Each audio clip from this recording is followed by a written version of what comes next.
Hi, this is Andy from narcolepsypumpkin.com. I just want to have a little chat about unit testing and what the different types of implementation we use just for tests are.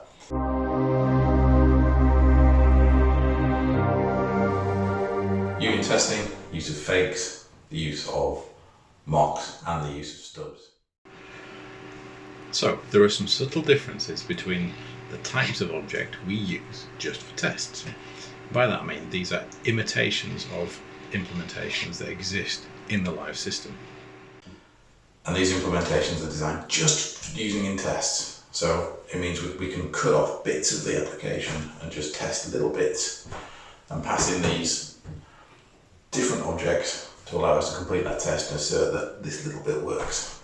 So what you're basically doing in tests is you've got this window that you're looking on that you're testing, and you're moving that window around by changing the bits that you're actually mocking out and the things that you're creating fakes for and the things you're passing in stubs on. So you're moving the boundaries of your test along to test each individual granular part of your system.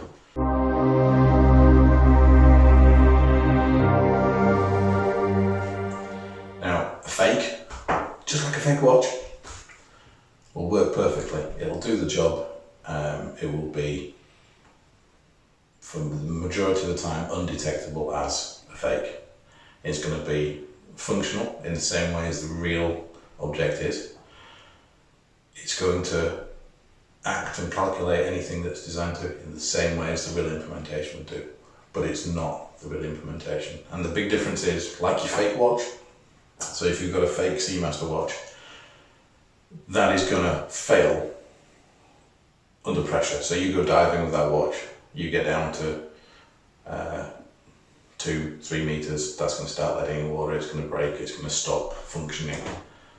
The same is majoritively true of a fake object. That's going to, when you start putting loads of load on it, the cracks are going to start to show where that implementation is just done in the easiest way to do it for that test. It'll still work, but you'll start to see huge performance issues potentially.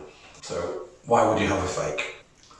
Mainly, you're going to use a fake to have to enable you to test something that's a very broad test of your system. So you're almost one end to the other in some cases. A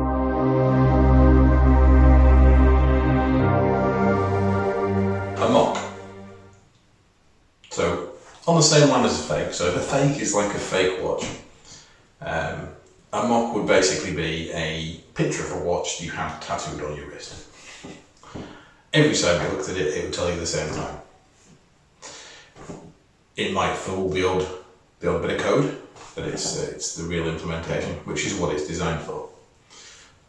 You tend to have a mock done specifically for a test. You wouldn't tend to share them, so you're going to have a mock that returns just the right amount of information that allows you to test something. So it doesn't need to have anything further behind it. It's got no downstream dependencies.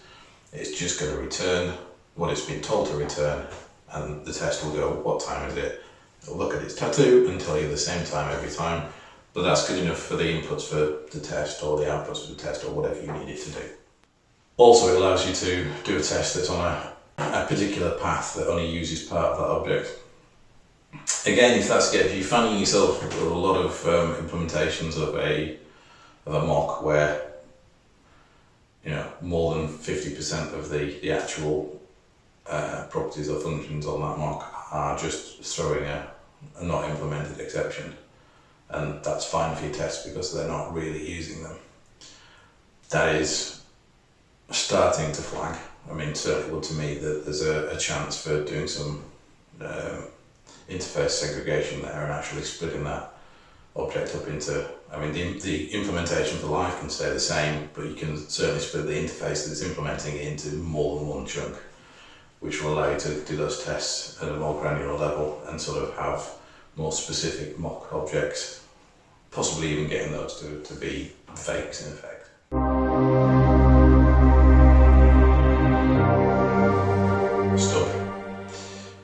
A stub is just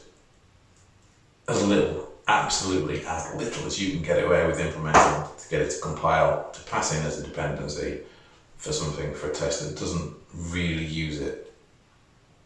Now, there's an argument there that if you're having to do a lot of these, certainly for complex objects, there's a line you can find somewhere in there that this stuff isn't really needed, because that test isn't depending it. The code path you're testing doesn't depend on it.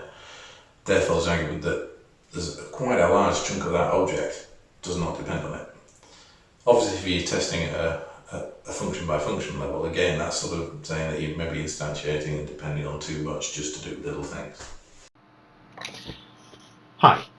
If you'd like a better understanding of unit testing and unit testing patterns, I can only suggest you get a copy of this book, X-Unit Test Patterns. Everything you need to know is in this book.